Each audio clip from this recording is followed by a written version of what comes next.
Assalamualaikum warahmatullahi wabarakatuh. Halo guys, kita jumpa lagi di channel sharing motivasi reality G Korea, Neo Korea. Pada kesempatan kali ini guys, saya akan melanjutkan cerita pengalamanku berproses untuk bekerja di Korea Selatan ketika saya sudah lulus mengikuti ujian IPS topik. Pada waktu itu ada ujian skill juga, ada ujian wawancara juga, dan untuk hasil ujian IPS topik waktu itu guys, saya itu dapat nilai sekitar, ingat saya itu saya paling rendah kedua kayak gitu guys. Jadi kalau poin yang lulus itu harus 90 poin ya. Nah, saya itu posisinya ada di 92an kayak gitu guys ya. Jadi saya kurang salah 2 lagi, saya nggak lulus kayak gitu guys. Alhamdulillahnya ada kesempatan waktu itu saya bisa lulus, dan 1 kali ujian aja. Nah, setelah ujian IPS topik itu lulus pada waktu saya tahun 2016 ya guys ya. 2015 berarti. 2015 itu ada ujian skill test itu tidak langsung guys. Tidak seperti sekarang kan katanya langsung kayak gitu ya. Nggak tahu sih sekarang kayak gitu.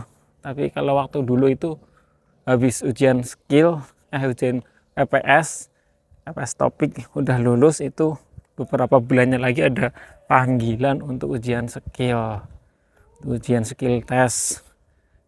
Ada ujian skill test itu bermacam-macam ujiannya ya, berat badan, malah ada menimbang, ada tinggi badan kayaknya, kalau nggak salah. Terus ada angkat beban, ada kayak memasang ring kayak gitu ya guys ya. Dan ada tes wawancara juga satu-satu kayak gitu guys, cuma berapa menit aja gitu. Lah, pada waktu itu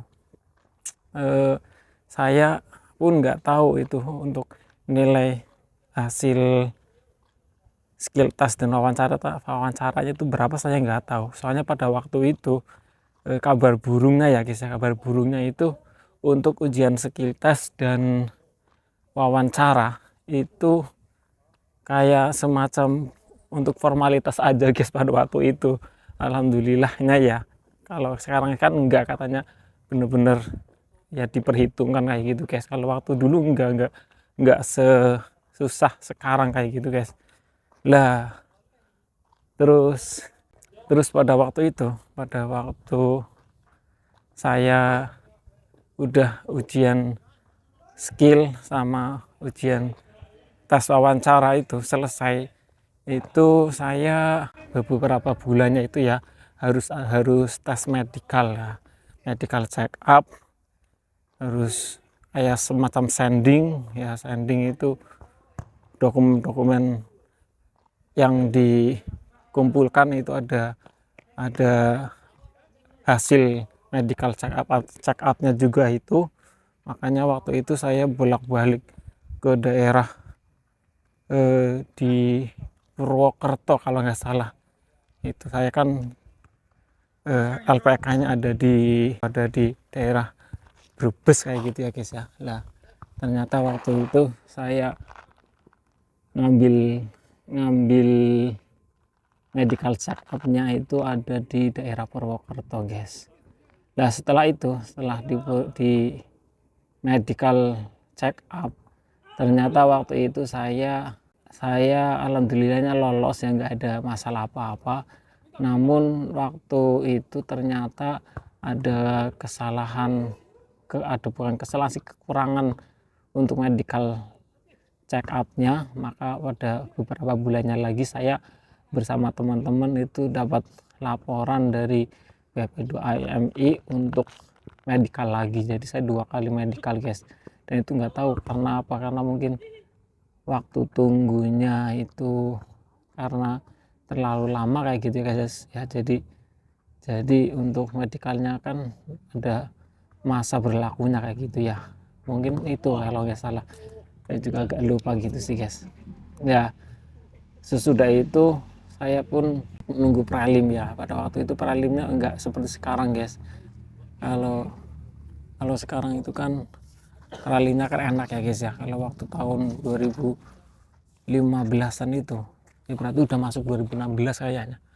2016 masuk itu saya masih di Ciracas, kayak di Ciracas Jakarta, di gedung BP2MI guys.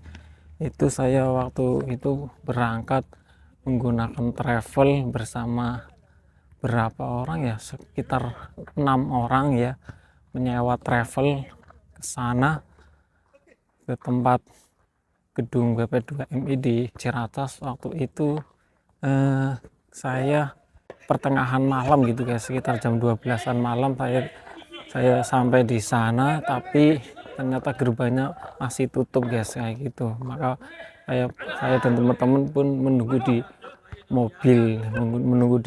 Setelah menunggu di mobil itu saya dan teman-teman pagi harinya masuk ke gedung BP2MI. Di situ ternyata kita harus kayak semacam ya melobi tukang satpamnya dengan memberi kayak semacam jajanan kayak gitu guys ya. Karena waktu dulu itu masih banyak semacam kayak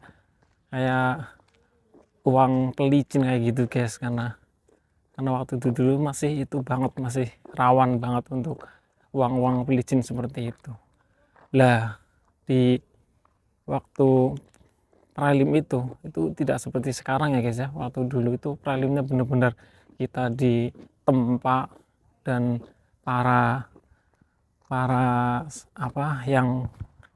para tutornya pun itu dari pensiunan tentara guys. Jadi mereka benar-benar yang sangat sangat mendidik banget. Kita mau makan pun di waktu, kita mandi pun di waktu. Setiap pagi ada kayak semacam olahraga, kalau olahraganya telat pun kita kayak semacam di ganjar kayak gitu guys. Saya juga pernah telat ya waktu mau olahraga pagi itu kan ya, karena saya kira itu belum pada kumpul ya, ternyata udah pada kumpul. Satu kamar saya belum kumpul, dan akhirnya kita semua pun di setrap kayak gitu ya, di setrap, dan kita disuruh sekojang sambil berjalan sambil sekojang kayak gitu guys. Wah, waktu dulu itu seperti itu guys, tidak seperti sekarang kan enak, kita cuma makan tidur aja gitu ya guys. Kalau waktu dulu kita benar-benar ditempa, kita makan pun dikasih waktu, nggak boleh telat kayak gitu guys. Budaya antri sampai memanjang, ada budaya insa ya, penghormatan sebelum makan. Wah, pokoknya kalau waktu dulu itu benar-benar kita ditempa. Makanya orang-orang dulu tuh menurut saya tuh beda sama orang-orang sekarang yang berangkat ke Korea guys. Kalau waktu dulu itu orang-orangnya kuat-kuat, nggak pada sedikit-sedikit pindah ya. Kalau sekarang dikit-dikit pindah. Dulu juga medsos juga masih sedikit ya guys ya. Kalau sekarang kan medsos banyak banget, jadi informasi banyak, dan banyakkan rata-rata mengabarkan yang enak-enaknya aja. Masalah pindah, masalah gaji, kayaknya enak banget, padahal aslinya sih jangan seperti itu ya guys ya. Karena di sini kan berbeda-beda, beda perusahaan, beda orangnya juga, beda karakternya juga ya kan ya. Jadi seperti itu. Dan untuk biaya pada waktu itu ya guys ya, saya berhitungkan itu ada sampai 50 jutaan kurang lebihnya guys lah, 50 juta ke bawah lah.